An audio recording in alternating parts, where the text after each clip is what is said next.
Thomas's birthday surprise. Down the line, Thomas was still waiting for Diesel to arrive with the rest of the party supplies. He was still thinking about his special surprise and was eager to find out what it might be. But Sir Topham Hatt looked concerned. "Diesel should have been back by now," he said. "It won't be much of a party if our guests have nowhere to sit and no food to eat." So he turned to Thomas. "Thomas, I need you to go and look for Diesel and make sure he hasn't run into any trouble. You can collect your surprise from Washford Station along the way." "Yes, sir," replied Thomas. And he hurried away to find Diesel.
Soon Thomas reached Washford Station, and he saw the station master was there waiting for him.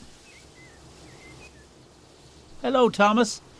I've got something special for you here, but don't ask me what it is, as I promised Mr. Peters that I would keep it a secret until the party." I can't wait to see what it is, but I'm sure my driver can look after it whilst we're on our journey.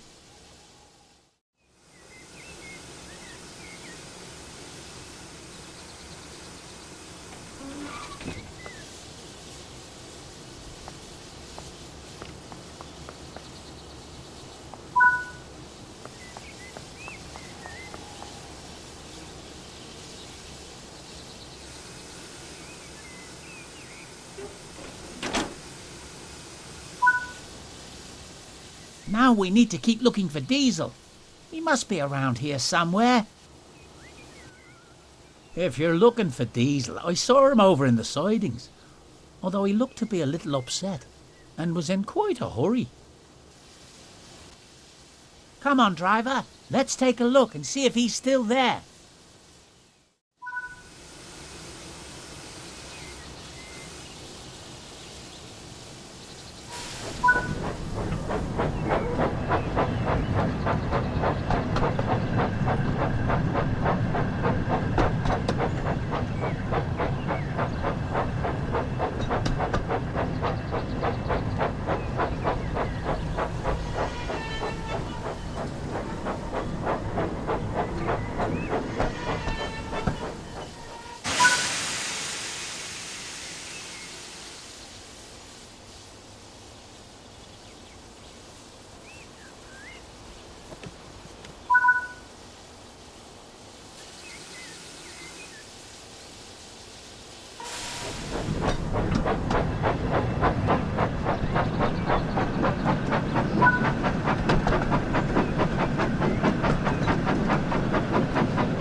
There you are.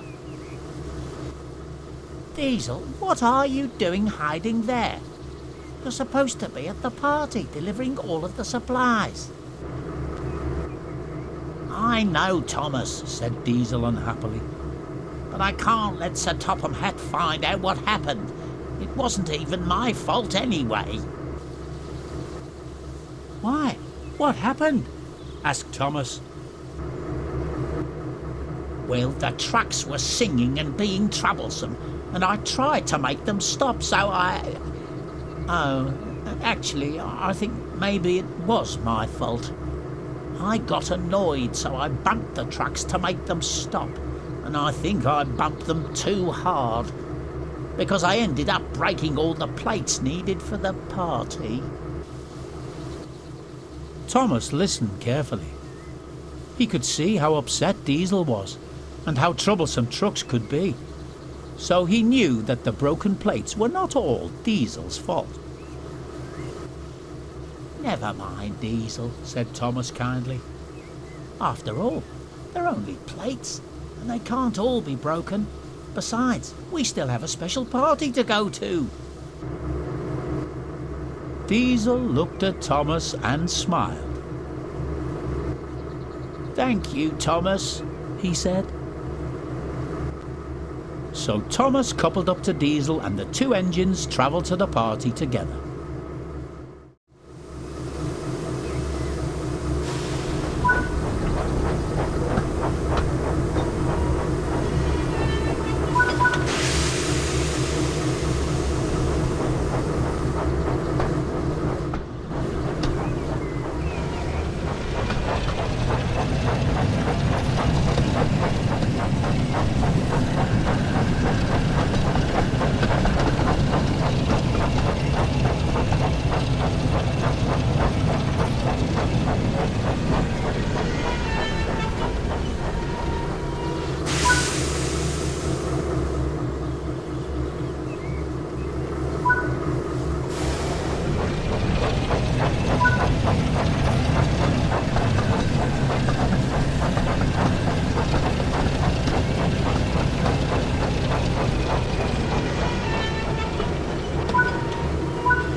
When they arrived, Sir Topham Hatt was waiting for them. Diesel was still upset, so Thomas tried to explain what had happened. Sir Topham Hatt thought for a moment and turned to speak to Diesel. "The broken plates may not have been entirely your fault, Diesel, but you shouldn't have tried to hide. It's always better to admit your mistakes rather than trying to cover them up." "Yes, sir, I'm sorry, sir," said Diesel sadly. "I just wanted to show you what a really useful engine I can be. But I messed things up again." "Now don't worry, Diesel. Broken plates are easily replaced, and now that you've delivered the rest of the supplies, the party can truly get started." It wasn't long before the station platform was covered in tables, chairs, and balloons. Thomas and Diesel looked on as Sir Topham Hatt stepped forward in front of the crowd to make a speech. "Ladies and gentlemen, first of all, I would like to thank you all for being here today to help us celebrate a very special engine. I met Thomas many years ago when he first arrived on Sodor, wearing the same colours as he's wearing today. Despite his eagerness and sometimes cheeky behaviour getting him into trouble, I don't know what we'd do without him. As it is his special day, we have one last surprise." Everyone watched as Sir Topham Hatt placed a brightly coloured blue box on the table. When he removed the wrapping, Thomas was delighted to see a beautifully decorated cake. So please join me in wishing Thomas a very happy birthday. Everyone clapped and cheered, and Thomas looked on smiling. "Oh, thank you, everyone," puffed Thomas proudly. "This is the best birthday an engine could wish for."